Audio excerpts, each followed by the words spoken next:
Hello, नमस्ते, प्रणाम। मैं रीता मिश्रा आप लोग को देवी भजन सुना रही हूँ। अपना प्यार आशीर्वाद दीजिएगा आप लोग। लाल रंग सड़िया शोभे लाल किया चरिया हो चमरिया डोलेला। लाल रंग सड़िया शोभे लाल किया चरिया हो चमरिया डोलेला। हो चमरिया डोलेला। बघवा बैठल बा पंजरिया हो चमरिया डोलेला। बघवा बैठल बा पंजरिया हो चमरिया डोलेला।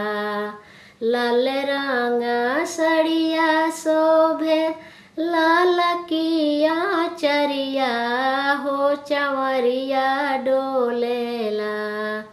हो चमरिया डोलेला।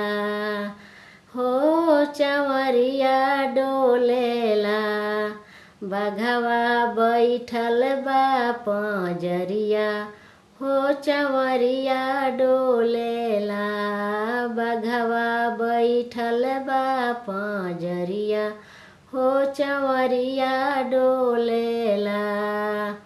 शंख चक्र गदा हाथे तेज तलवरिया हो चमरिया डोलेला। शंख चक्र गदा हाथे तेज तलवरिया हो चमरिया डोलेला। चमके अंगूरी के मुनरिया हो चमरिया डोलेला। चमके अंगूरी के मुनरिया हो चमरिया डोलेला। बघवा बैठल बा पंजरिया हो चमरिया डोलेला। बघवा बैठल बा पंजरिया हो चमरिया डोलेला।